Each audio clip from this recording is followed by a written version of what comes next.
BJP ಮತ್ತು JDS ಒಟ್ಟಿಗೆ ಹೋಗಬೇಕು ಅಂತೇಳಿ ಲೋಕಸಭಾ ಚುನಾವಣೆಯಲ್ಲಿ ತೆಗೆದುಕೊಂಡಂತ ನಿರ್ಣಯವನ್ನ ಯಾರು ಕೂಡ ಅದನ್ನು ಪ್ರಶ್ನೆ ಮಾಡದೆ ನಾವು ಅದನ್ನು ಒಪ್ಕೊಂಡಿದ್ದೇವೆ. ಚುನಾವಣೆ ಎದುರಿಸಿದ್ದೇವೆ. ಒಟ್ಟಾರೆಯಾಗಿ 19 ಸ್ಥಾನಗಳನ್ನು ಕೂಡ ನಾವು ಗೆದ್ದಿದ್ದೇವೆ. ಸಂಸದರನ್ನು ಕೂಡ ನಾವು ಗೆದ್ದಿದ್ದೇವೆ. ಕಾಂಗ್ರೆಸ್ನವರು 25 ಸೀಟ್ ಗೆಲ್ತೇವೆ ಅಂತ ಹೇಳ್ತಾರೆ. ಅದ್ರ ಮಧ್ಯನೂ ಕೂಡ 19 ಸೀಟನ್ನು ಸಂಸದನ್ನು ನಾವು ಗೆಲ್ಸಿದ್ದೇವೆ.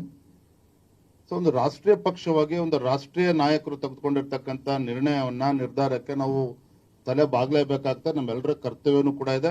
ಅದು ರಾಜ್ಯಾಧ್ಯಕ್ಷರು ಕೂಡ ಅನ್ವಯಿಸ್ತದೆ, ಶಾಸಕರು ಕೂಡ ಅನ್ವಯಿಸ್ತದೆ, ನಮ್ಮ ಪಕ್ಷದ ಕಾರ್ಯಕರ್ತರು ಅನ್ವಯಿಸ್ತದೆ, ಎರಡೂ ಪಕ್ಷಕ್ಕೂ ಕೂಡ ಅನ್ವಯಿಸ್ತದೆ.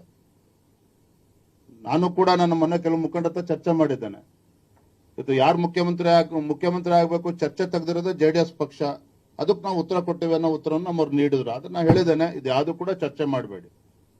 ಜೆಡಿಎಸ್ ಪಕ್ಷದವ್ರು ಯಾರು ಏನ್ ಹೇಳಿಕೆ ಕೊಟ್ಟರು ಕೂಡ ನಾವು ಕೂತ್ ಮಾತನಾಡ್ತೇವೆ. ನಾನು ಕೂಡ ಕುಮಾರಸ್ವಾಮಿ ಹತ್ರ ಮಾತನಾಡ್ತೇನೆ. ಅದ್ರ ಬಗ್ಗೆ ನಮ್ಗೇನು ಮುಜುಗರ ಇಲ್ಲ. ನಮ್ಮ ಮುಂದೆ ಇರ್ತಕ್ಕಂಥ ಗುರಿ ಹಾಗೂ ಆದ್ಯತೆ ಈ ನಾಲಾಯಕ ಕಾಂಗ್ರೆಸ್ ಸರ್ಕಾರವನ್ನ, ಈ ಭ್ರಷ್ಟ ಕಾಂಗ್ರೆಸ್ ಸರ್ಕಾರವನ್ನ ಕಿತ್ತೊಗಿಬೇಕು. ಅದಕ್ಕೇನು ಸ್ಟ್ರಾಟಜಿ ಮಾಡ್ಬೇಕು ಅದ್ರ ಬಗ್ಗೆ ನಾವು ತಲೆ ಕೆಡಿಸ್ಕೊಂಡು ಬಿಜೆಪಿ ಮತ್ತು ಜೆಡಿಎಸ್ ಒಟ್ಟಿಗೆ ಹೋಗಬೇಕು ಅಂತೇಳಿ ಲೋಕಸಭಾ ಚುನಾವಣೆಯಲ್ಲಿ ತೆಗೆದುಕೊಂಡಂತ ನಿರ್ಣಯವನ್ನ ಯಾರು ಕೂಡ ಅದನ್ನು ಪ್ರಶ್ನೆ ಮಾಡದೆ ನಾವು ಅದನ್ನು ಒಪ್ಕೊಂಡಿದ್ದೇವೆ. ಚುನಾವಣೆ ಎದುರಿಸಿದ್ದೇವೆ. ಒಟ್ಟಾರೆಯಾಗಿ 19 ಸ್ಥಾನಗಳನ್ನು ಕೂಡ ನಾವು ಗೆದ್ದಿದ್ದೇವೆ. ಸಂಸದರನ್ನು ಕೂಡ ನಾವು ಗೆದ್ದಿದ್ದೇವೆ. ಕಾಂಗ್ರೆಸ್ನವರು 25 ಸೀಟ್ ಗೆಲ್ತೇವೆ ಅಂತ ಹೇಳ್ತಾರೆ. ಅದ್ರ ಮಧ್ಯನೂ ಕೂಡ 19 ಸೀಟನ್ನು ಸಂಸದನ್ನು ನಾವು ಗೆಲ್ಸಿದ್ದೇವೆ.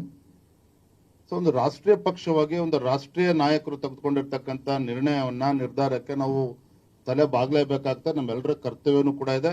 ಅದು ರಾಜ್ಯಾಧ್ಯಕ್ಷರು ಕೂಡ ಅನ್ವಯಿಸ್ತದೆ, ಶಾಸಕರು ಕೂಡ ಅನ್ವಯಿಸ್ತದೆ, ನಮ್ಮ ಪಕ್ಷದ ಕಾರ್ಯಕರ್ತರು ಅನ್ವಯಿಸ್ತದೆ, ಎರಡೂ ಪಕ್ಷಕ್ಕೂ ಕೂಡ ಅನ್ವಯಿಸ್ತದೆ.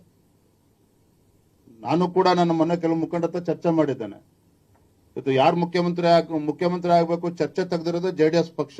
ಅದಕ್ಕೆ ನಾವು ಉತ್ತರ ಕೊಟ್ಟಿವೆ ಅನ್ನೋ ಉತ್ತರವನ್ನು ನಮ್ಮವ್ರು ನೀಡಿದ್ರು. ಅದನ್ನ ನಾನು ಹೇಳಿದ್ದೇನೆ, ಇದು ಯಾವುದು ಕೂಡ ಚರ್ಚೆ ಮಾಡಬೇಡಿ. ಜೆಡಿಎಸ್ ಪಕ್ಷದವ್ರು ಯಾರು ಏನ್ ಹೇಳಿಕೆ ಕೊಟ್ಟರು ಕೂಡ ನಾವು ಕೂತ್ ಮಾತನಾಡ್ತೇವೆ. ನಾನು ಕೂಡ ಕುಮಾರಸ್ವಾಮಿ ಹತ್ರ ಮಾತನಾಡ್ತೇನೆ. ಅದ್ರ ಬಗ್ಗೆ ನಮ್ಗೇನು ಮುಜುಗರ ಇಲ್ಲ. ನಮ್ಮ ಮುಂದೆ ಇರ್ತಕ್ಕಂಥ ಗುರಿ ಹಾಗೂ ಆದ್ಯತೆ ಈ ನಾಲಾಯಕ ಕಾಂಗ್ರೆಸ್ ಸರ್ಕಾರವನ್ನ, ಈ ಭ್ರಷ್ಟ ಕಾಂಗ್ರೆಸ್ ಸರ್ಕಾರವನ್ನ ಕಿತ್ತೊಗಿಬೇಕು.